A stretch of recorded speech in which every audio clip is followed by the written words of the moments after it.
On va parler avec vous de cette guerre au Moyen-Orient et de ses conséquences mondiales. Parlons d'abord des conséquences au Maroc, si vous le voulez bien. Ce matin, quand vous prenez votre véhicule et que vous circulez, que vous passez devant une station-service, vous vous apercevez que les prix flambent. Dans les stations-service, ça y est, le Maroc est touché. Ce qu'on craignait depuis plusieurs semaines est arrivé. Effectivement, c'était prévisible parce qu'il y a une tendance en fait mondiale d'augmentation du prix du pétrole et bien sûr la question de la répercussion sur le marché national était une question de temps. Maintenant, c'est arrivé à partir d'hier.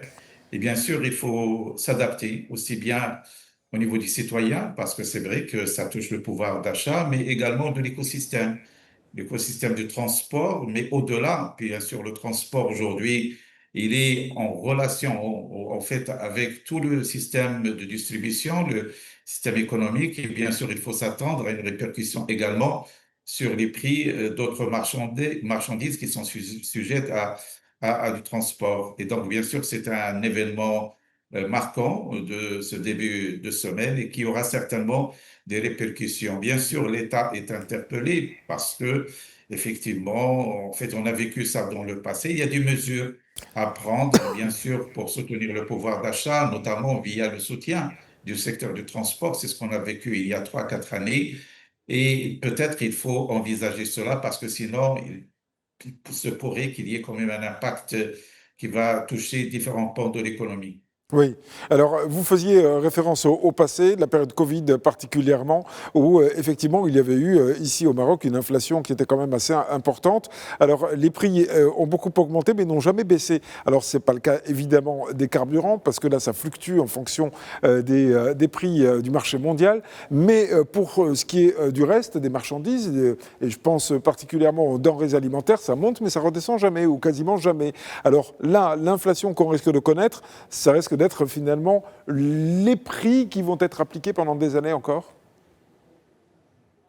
Effectivement, c'est ça, en fait, je dirais, le contraste, le paradoxe au niveau de l'inflation. C'est parce que c'est vrai, il y a une augmentation qui était de 6,6% en 2022 et puis 6,3% l'année d'après. Et bien sûr, après, même s'il y a eu, en fait, une relative stabilité de l'inflation, mais c'est toujours avec la référence à des prix qui sont déjà hauts. Et donc, bien sûr, c'est ce que ressent le citoyen, parce que le citoyen, il compare toujours par rapport à la période avant le Covid et à la période avant le démarrage de la guerre Russie-Ukraine. Bien sûr, on ne revient pas à ces prix-là, et c'est pour ça qu'il y a toujours cette inflation ressentie, surtout, et vous l'avez dit, sur les produits alimentaires. Il faut dire que même si, en fait, à l'époque, il y avait une inflation importante, au-delà de 6%, dans des produits alimentaires, on a eu des augmentations de prix qui étaient entre 12 et 13%. Ça veut dire que sur le panier, bien sûr, ce sont les produits alimentaires qui sont davantage touchés. Et c'est pour ça que, bien sûr, le citoyen, parce que les produits alimentaires restent, bien sûr, le produit le plus sollicité, il ressent cette inflation, je dirais même plus proportionnellement que les chiffres que nous annonçons, que annonce l'État de 6-7%, parce que les produits sur lesquels il y a cette demande, je dirais, importante, ont connu des taux d'inflation encore supérieurs à la moyenne nationale. Alors, bien sûr, il y a des appréhensions par rapport à ce que nous vivons aujourd'hui. Donc, déjà, les prix, ils sont très hauts. Est-ce qu'il va y avoir une inflation qui va se cumuler à l'inflation qu'on a déjà vécue et puis qui seront les produits les plus concernés, surtout les produits de base, les produits alimentaires. Et c'est à ce niveau-là qu'il y a une inquiétude, une appréhension du citoyen. Oui, alors avec ces faits qui s'accumulent finalement et ces risques d'inflation importants qui s'annoncent ou en tout cas qui se présentent un ciel, si j'ose dire, couvert, assombri à l'horizon, il y a aussi la politique qui est menée par l'actuel gouvernement avec un désengagement notamment pour les subventionner le prix du gaz par exemple ou, voilà, ou des éléments comme ça qui font que finalement ça pourrait créer une surinflation quelque part pour les citoyens qui vont déjà subir l'augmentation qui est prévue. Est-ce que le gouvernement a des leviers applicables et applicables rapidement de façon à atténuer pour les citoyens marocains cette hausse qui s'annonce exponentielle ? Alors effectivement, bien sûr, le levier classique, c'est la caisse de compensation, mais le Maroc a depuis quelques années œuvré pour qu'il y ait une baisse au niveau du budget consacré à la compensation. Et l'essentiel aujourd'hui, il est consacré au soutien de la butane de gaz. Vous savez que bien qu'il y ait eu en fait cette évolution progressive qui devait faire passer la butane de 40 à 50 dirhams, et puis à 60 dirhams et à 70 dirhams, ça a été stabilisé à 50 dirhams et l'État continue à subventionner donc la butane de gaz à hauteur aujourd'hui pratiquement de 10 milliards de dirhams. À part ça, bien sûr, il y a tout ce qui est produits de base comme le sucre, comme bon, et bien sûr, il y a les produits également, l'huile qui ne l'est plus, mais il y a, je dirais, d'autres mécanismes de soutien qui ont été appliqués notamment liés au transport. Donc, on a évoqué tout à l'heure le soutien qui a été apporté aux transporteurs pour qu'ils ne répercutent pas l'augmentation du pétrole sur les tarifs de transport. Également, il y a eu quand même un volet très important, c'est le soutien à l'électricité. Vous savez qu'au moment où il y avait la crise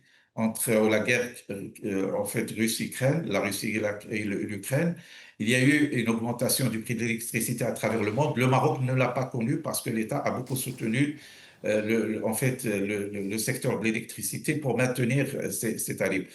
Donc, ce sont en fait des leviers, notamment la compensation. Est-ce qu'aujourd'hui, on va assister à en fait, un élan en matière de, je dirais, de renforcement du budget parce qu'il est aujourd'hui dans la loi de finances à 13 milliards de dirhams, sachant qu'à un certain moment, on était à 45, 50 milliards de dirhams. Deuxième volet qui est également évoqué, c'est en fait peut-être le renoncement de l'État à certaines sources fiscales liées au pétrole. Et là, bien sûr, il y a la TVA qui est de 10% et puis il y a la TIC. Donc la taxe sur les produits de consommation. Alors, la TIC, il est aujourd'hui de 2,5 dirhams par litre.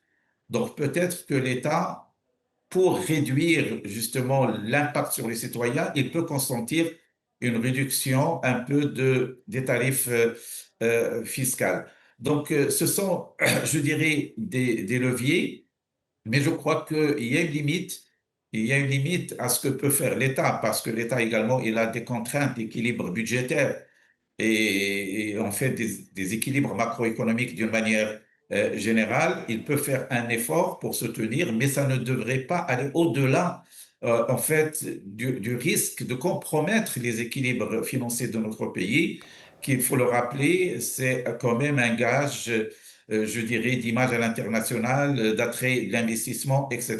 Bien Et sûr. donc, il y a un arbitrage à faire entre le respect des équilibres financiers, mais en même temps de préserver l'économie contre une inflation qui pourrait être galopante. Oui, et sachant que la consommation des ménages est un facteur, un indicateur très très important, en tout cas pour la croissance du pays. Merci Abdeltef Kamat d'avoir été l'invité ce matin de la matinale des Médias TV. Je rappelle que vous êtes professeur universitaire et économiste. Excellente journée à vous.